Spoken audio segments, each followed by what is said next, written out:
जय महाराष्ट्र। मी advocate Nita Sawant Kavitkar, Sindhudurg जिल्हा शिवसेना महिला आघाडी जिल्हा प्रमुख। 28 जून 2024 हा दिवस महिलांसाठी खरोखरच भाग्याचा दिवस आहे, सुवर्णाचा दिवसच आहे। कारण या दिवशी आपल्या राज्याचे अर्थसंकल्प घोषणा करण्यात आली आणि त्याचमध्ये महिलांसाठी निरनिराळ्या कल्याणकारी योजनांची यामध्ये असलेली तरतूद मांडण्यात आल्या।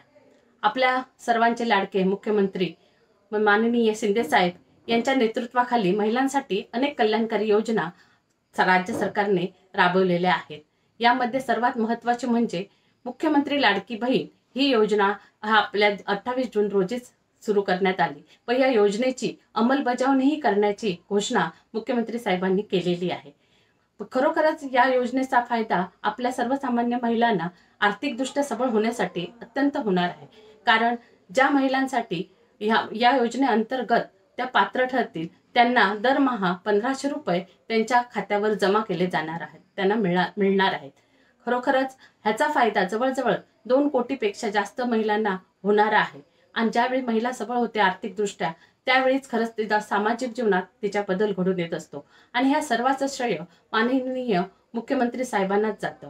कारण माननीय मुख्यमंत्री साहेबांनी आपल्या नेतृत्वाखाली महिलांसाठी अनेक योजना राबवल्या। त्यामध्ये लेक लाडकी योजना असू दे किंवा अन्नपूर्णा योजना असू दे, मुलींना फी माफीची योजना असू दे किंवा पिंक रिक्षा व्यावसायिक याच्या दृष्टीने ठरवलेली योजना असू दे, जेणेकरून महिला ह्या आर्थिकदृष्ट्या सबळ झाल्या पाहिजे हे एकच ध्येय राज्य सरकारने ठरवलेलं आहे आणि घेतलेलं आहे आणि याचं नेतृत्व माननीय मुख्यमंत्री साहेब करतात हे खूपच चांगलं आहे आणि हे आम्हाला अभिमानास्पद असं आहे।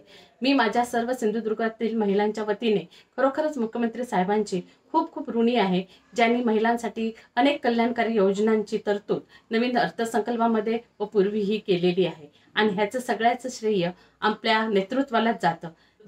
म्हणजे शिवसेनेचे मुख्य नेते क्रांतिपुरुष हे आपल्या सर्वांचं नेतृत्व करत असल्याचे श्री शिंदे साहेब यांचा मला खूप खूप सार्थ अभिमान आहे। धन्यवाद।